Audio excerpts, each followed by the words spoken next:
friends. We are back today with more great information all about sleep, which is such a challenge for women who are peri and postmenopausal. So last week, well, the last couple of weeks, we've talked about just like a general sleep primer. We've talked about some sleep rituals. Today we're going to talk about sleep hygiene.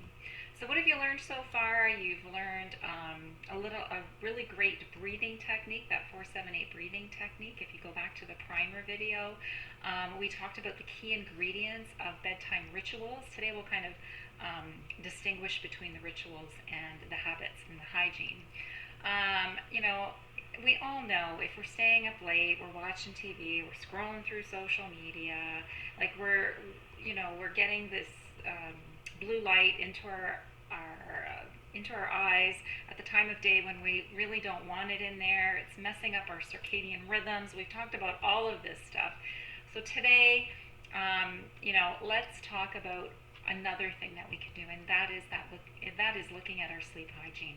So before we go there, for those of you who don't know me, my name is Nancy Brooker. I am the Living in Yes coach for women who are really navigating the challenges of menopause, a very challenging time in our lives. But we all deserve to really feel empowered when it comes to our bodies, our goals, our behaviors, our our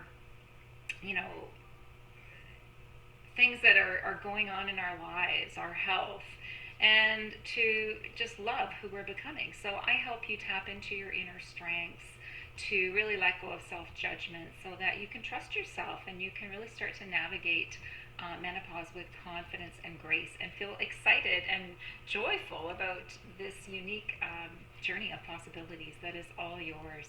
So what's the difference between bedtime ritual and sleep hygiene? Well, bedtime rituals are the things that we talked about that are to really help you let your brain know, let your body know, you know what, we're starting to wind down the evening, it's getting close to bedtime. They're cueing, things that are cueing your mind as to the time of day it is and that sort of thing. Things like turning down the lights. What we're talking about tonight are sort of best practices, sleep hygiene, habits, those sorts of things. And it's not just about what you do in the evening, it's about what you're doing all day long that really gets you to that place. So again, I'm going to give you a bunch of examples, and as always, just pick one thing that resonates for you that is doable. And as always, sometimes it's hard to get us to do some of these things, but that's where someone like me can come in really handy for you to help you figure out what's stopping you from doing them and getting that good night's sleep. So let's get started. Number one, avoid caffeine and other stimulants after, say, 2 o'clock in the afternoon. And if you're having a really hard time, maybe even before that, it takes about 5 hours to metabolize caffeine for our bodies. And it can be as long as 9 hours. So everybody's different. So that's an easy sort of change that you can make. Just cut that right out. Avoid alcohol 3 to 4 hours before bedtime. Alcohol can really mess with your circadian rhythms, with your sleep cycles, with your REM and your non-REM sleep, and it's just another one that is very helpful just to take that out of the equation. And I think these are all things that you maybe have already heard, already know, but it's so important to hear them again.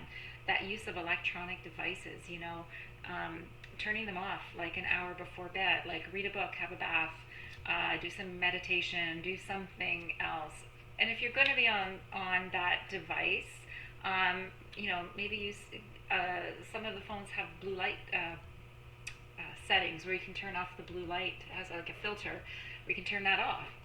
Use that if you can, or the special glasses that have the blue blockers to filter that out will help as well. Dimming your lights, that really helps with the melatonin production. The melatonin really needs dark space to ramp up, so that's really important. Now, exercising regularly, that's not something you're doing at night. That's something you're doing as a best practice every day, right? And that regular exercise is going to help you regulate your circadian rhythms. And again, that's something that you don't want to do right before bed, because generally that's going to sort of ramp up your system where you're trying to, use those bedtime rituals to calm your system down. So something like gentle stretching or yoga or some light yoga would be helpful in the evening, but not anything really strenuous. Set a timer on your TV so that it turns off at a certain time before bed, so that you're not reminding you to get off of there.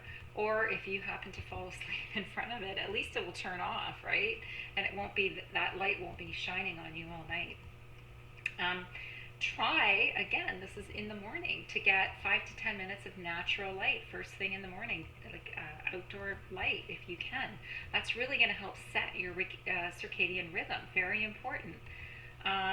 Back to the evening again, avoiding heavy meals before bed. Like, what is our body trying to do during the night? It's trying to rest and rejuvenate and restore and digest and assimilate, right? And when it's busy trying to digest a heavy, spicy, whatever meal, it's not having the bandwidth to do what it's supposed to be doing at that time. So another thing to keep in mind.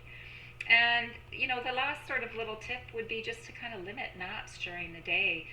Keep them short. Sometimes cat naps can be a lifesaver. I used to have a friend, or I still have a friend, actually, when we were in university. I can remember coming home at lunch from her job. Like we were on a co-op, and she would have a nap every day at lunch and just feel like, superwoman in the afternoon because she had had that nap. It was fantastic. I couldn't do it, but because I can't nap, I don't have that superpower. But it really helped her. But it was short. It was only like 20 minutes, and then she'd eat her lunch on the way back to work. So it worked out really well. But just, it's how you structure those naps during your day that's going to matter. So again, I've given you a laundry list, and if you're already doing some of them, congratulations, because that's amazing, and it's really helping you to properly set your circadian rhythm, get that melatonin working when it's supposed to, increasing, and helping you get a good night's sleep. But if you're not, pick one thing from the list that is doable for you and start there. The bottom line is, we've got these things that we can do. We have these rituals that we can help our brain understand, our body understand that it's time to wind down. We've got this best practices, this hygiene that we've been talking about today. You've learned this 4-7-8 breathing. We'll do a little bit of energy work next week. I'll help you with some of that. And, really, again, just don't stress. You don't want more stress at bedtime. You want more relaxation. So just pick something and try something. And if it's really not working for you, then, let's chat, because that's something I can very much help peri and postmenopausal women to work around, to help them get a better night's sleep. So I hope that was helpful for you. Remember, life shifts, and so can you. Menopause is a groove, not a grind. So I hope to see you again soon, and I'll leave you with this quote. Sleep is that golden chain that ties health and our bodies together. It really is so important for good health, and for so many other things for women and everyone. So thanks for listening. Download your freebies down below. Come join me over on Facebook at Living in Yes. Please subscribe to this YouTube channel.